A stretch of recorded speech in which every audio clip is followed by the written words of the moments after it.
우리 함께 사도신경으로 우리의 신앙을 고백하겠습니다. 나는 전능하신 아버지 하나님 천지의 창조주를 믿습니다. 나는 그의 유일하신 아들 우리 주 예수 그리스도를 믿습니다.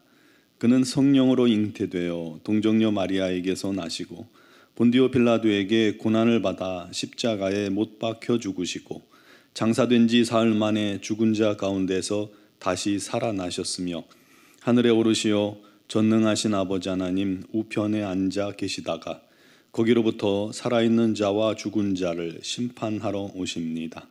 나는 성령을 믿으며 거룩한 공교회와 성도의 교제와 죄를 용서받는 것과 몸의 부활과 영생을 믿습니다. 아멘. 찬송가 270장 찬양 드리겠습니다.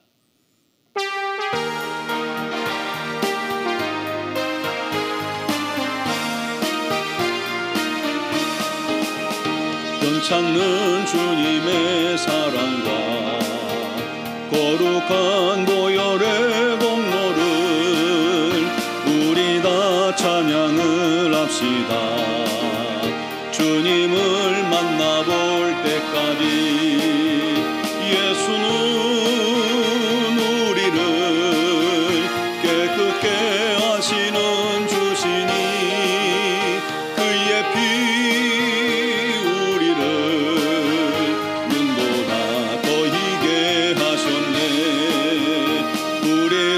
깨끗게 한 피는 무궁한 생명의 물일세. 생명의 구원을 받은 자 하나님 찬양을 합시다. 예수는 우리를 깨끗게 하시는 주시니 그의 피 우리를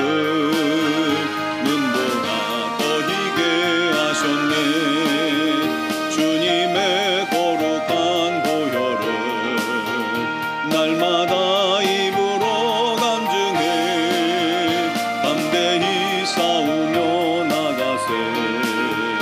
천국에 들어갈 때까지 예수는 우리를 깨끗게 하시는 주시니 그의 피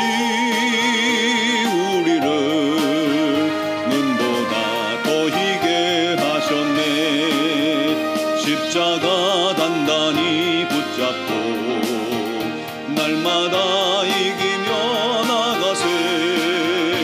머리에 면류관 쓰고서 주 앞에 찬양할 때까지 예수는 우리를 깨끗게 하시는 주시니 그의 피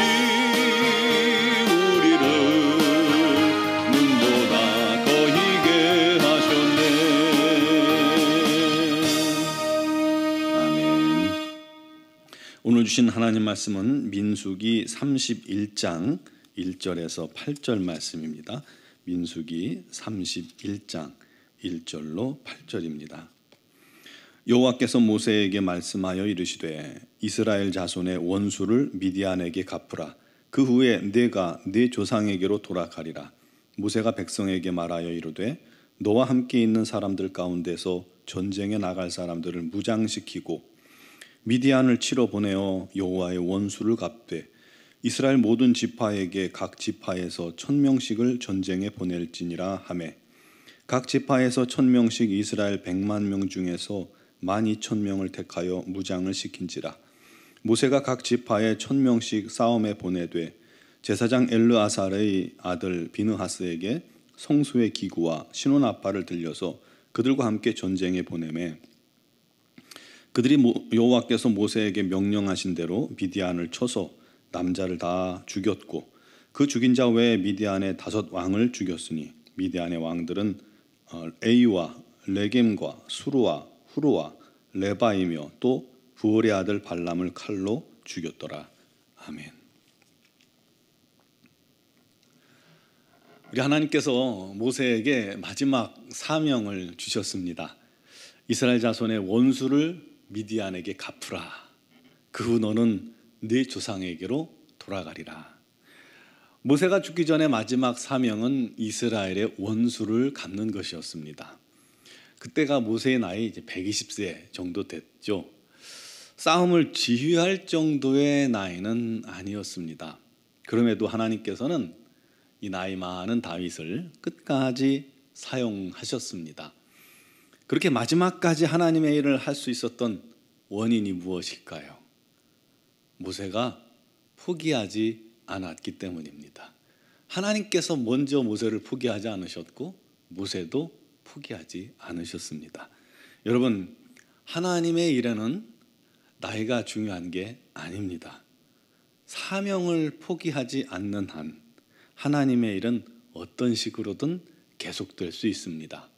지난 월요일에 저희 교회에서 우리 선호회 은퇴 목사님, 원로 목사님들, 사모님들까지 해서 한 40분 오셔서 예배를 드렸어요.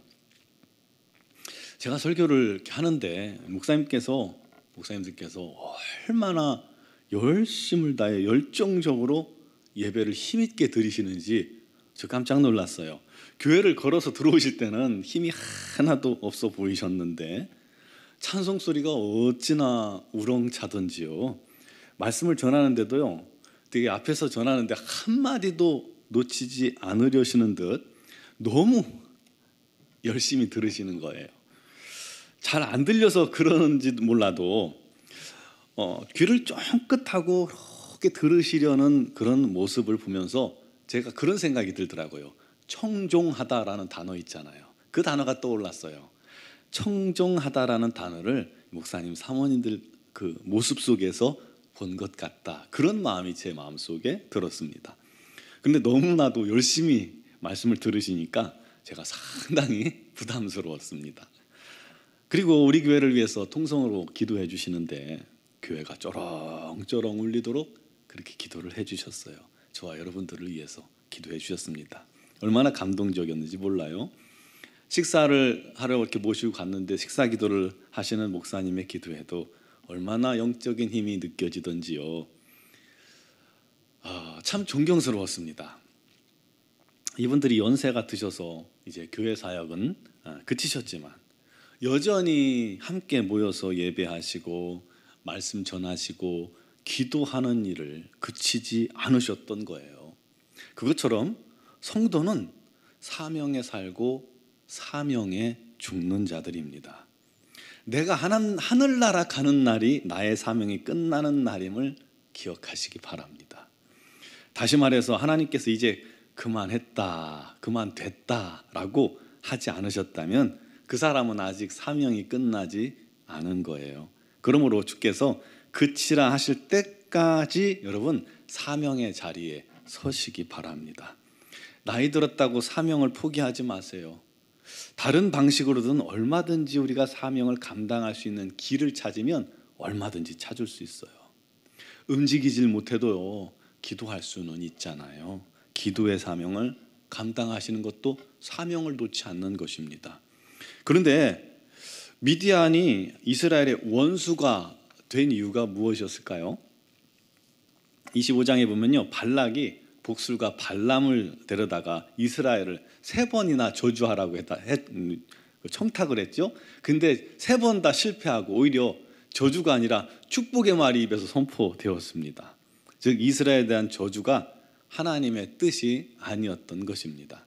그것을 알면서도 이 간교한 발람은 어떻게든 자기가 계획하고 자기가 뜻했던 것을 이루어 보려고 노력을 하고 꾀를 냈습니다. 마지막 꾀를 냈어요. 그게 뭐냐면 미인계를 동원하는 겁니다.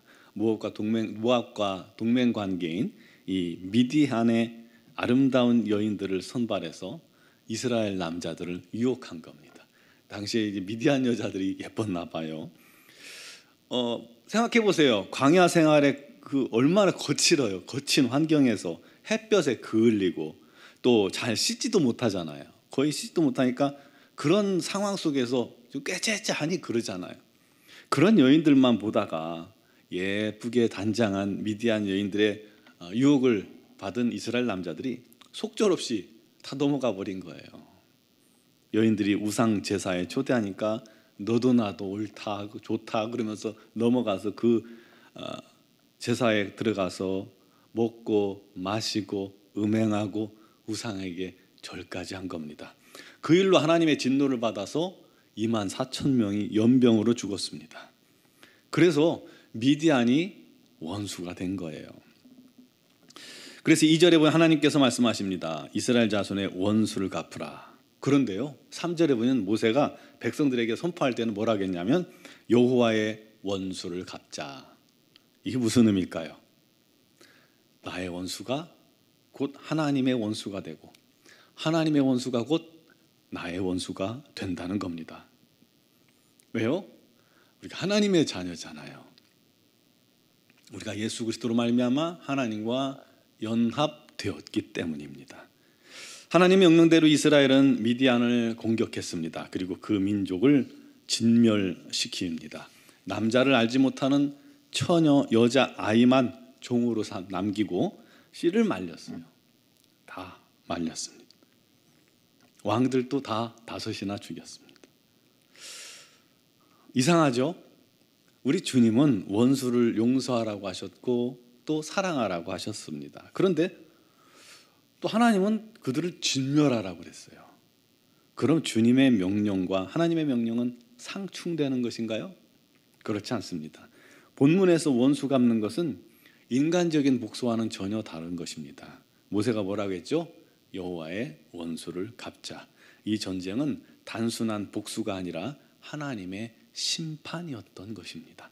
그 증거가 전쟁에 제사장 비느하스를 앞장세웠다는 것이고 또 성소의 기구와 나팔을 가지고 신호 나팔을 가지고 나갔다는 거예요.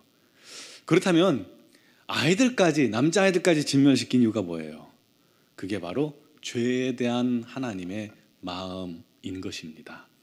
우리 안의 죄는 뿌리조차 진멸하여 다시는 자라지 못하게 하는 것이 우리 하나님의 뜻임을 역사적인 이 사건을 통해서 우리에게 교훈하고 가르쳐주고 계시는 겁니다. 또 죄인은 그렇게 심판받는다는 하나님의 경고입니다. 또 싸움에서 이스라엘 군사가 한 명도 죽지 않았어요. 그것이 바로 하나님이 죄인을 심판하라고 보내셨다는 증거이기 때문에 바로 그렇게 된 겁니다. 사랑하는 성도 여러분, 오늘 말씀을 통해서 기억하시기 바랍니다. 사명은 주님 부르실 때까지 하나님 나라 가는 그 순간까지 우리에게 주어진 겁니다. 나 나이 좀 먹었어 하고 저 교회 안에서 이제 70대면 은퇴하니까 이제 은퇴면 끝이야가 아니에요. 은퇴는 또 다른 시작이에요. 또 다른 시작, 또 다른 사명의 시작이에요. 난 모든 게 끝났으니까 이제 쉴 거야. 이거 아닙니다. 또 다른 사명을 찾는 거예요. 또 다른 사명을 하나님께 받는 거예요. 그를 위해 기도하시기 바랍니다. 그래서 정말 주님 앞에 서기까지 충성된 모세처럼 아브라함처럼 다윗처럼 그렇게 서는 저와 여러분 되길 바랍니다. 또 우리 안에 죄와 죄를 가져다주는 음란과 세상과 쾌락과 사단은 우리의 원수이자 또 하나님의 원수입니다. 그것들을 우리가 진멸해야 합니다. 뿌리를 뽑아야 돼요. 그것이 하나님의 뜻임을 기억하시기 바랍니다. 철저히 죄와 싸워 승리함으로 우리 하나님을 기쁘시게 하는, 주님과 더불어 영적 싸움에서 승리하는 저와 여러분 되기를 주님의 이름으로 축원합니다. 기도드리겠습니다. 사랑하시는 아버지, 마지막 그 순간까지 우리 하나님께서 우리에게 주신 그 사명을 붙들고 있게 하여 주옵소서. 사명을 위해 사는 자가 되게 하여 주옵소서. 사명을 위해 사는 자는 나이가 문제가 아니라 그들은 오직 우리 하나님의 사람이요 하나님의 일꾼이요 하나님의 용사가 됨을 믿습니다. 주여 아버지 하나님, 우리 하나님 안에서 날마다 주신 사명 감당하며 기도하며 우리 하나님을 찬양하며 섬기며 봉사하는, 또 우리 가족을 위해서라도 교회를 위해서도 끊임없이 주님께서 맡기신 자리에 서는 사명자들 다 되게 하여 주시옵소서. 사명을 위해서 기도하고 사명을 위해서 주님께 최선을 다할 때 우리 하나님께서 감당할 수 있는 지혜 주시고 건강 주시고 은혜 주시고 능력 주시옵소서. 또한 우리 안에 있는 또 우리 주변에 있는 모든 죄와 우리가 날마다 싸워 이기게 하여 주시옵고, 우리 안에 있는 죄의 유혹과 죄는 정말 그 뿌리까지 다 뿌리 뽑는, 진멸시키는 은혜가 있게 하여 주옵소서. 우리 하나님과 원수된 것을 우리가 수용하지 않게 해주시고, 우리도 함께 미워하며 죄와 싸워 이기며 날마다 우리 하나님과 더불어 승리하는, 영적 싸움에서 승리하는 믿음의 지체들이, 우리 노은중앙교회 성도들이 되게 하여 주옵소서. 오늘도 육신의 질고로 말미암아 고통당하며 우리 주님께 믿음으로 기도하는 자들에게 우리 하나님께서 친히 능력과 권능으로 역사하여 주옵소서. 그의 영혼들을 머리끝에서 발끝까지 붙잡아 주시고, 그 육신을 주님의 피 묻은 능력의 손으로 만져 치유의 강선을 발하여 주시고, 강건케 하여 주시고, 회복되게 하시고, 우리 하나님의 놀라운 살아계신 증인들이 되게 하여 주시옵소서. 간절히 기도하오니 주여 그 병을 이기고 능히 우리 하나님께 영광 감사드리게 하여 주옵소서. 아버지 하나님, 여러 가지 사정과 형편을 주님께 아뢰입니다. 직장의 문제, 사업의 문제, 자녀의 문제, 남편과 아내의 문제, 여러 가지 많은 문제들이 있습니다. 그 어려움 속에서 우리 주님을 바라보며 의지할 때에 합력하여 손으로 바꾸어 주셔서 우리 하나님께 감사의 제목이 되게 하여 주시옵소서. 오직 주님만이 우리의 유일한 소망임을 고백합니다. 미얀마 양곤 한인중앙교회를 기억하시고, 김은경 범한균 선교사님과 이선희 양은순 선교사님에게 지혜와 명철 주시고, 은혜와 능력 주시고, 우리 하나님의 뜻을 좇아 믿음으로 행하게 하여 주시옵소서. 오늘 이 새벽에도 또 영상을 통해서 예배하는 모든 성도들을 우리 하나님께서 크신 은혜를 더하여 주시고, 믿음으로 기도할 때에 우리 하나님 응답하여 주시옵소서. 주님의 놀라우신 은혜 아래 또한 주님과 만나는 시간 되게 하여 주옵소서. 예수님의 이름으로 감사드리며 기도드리옵나이다. 아멘.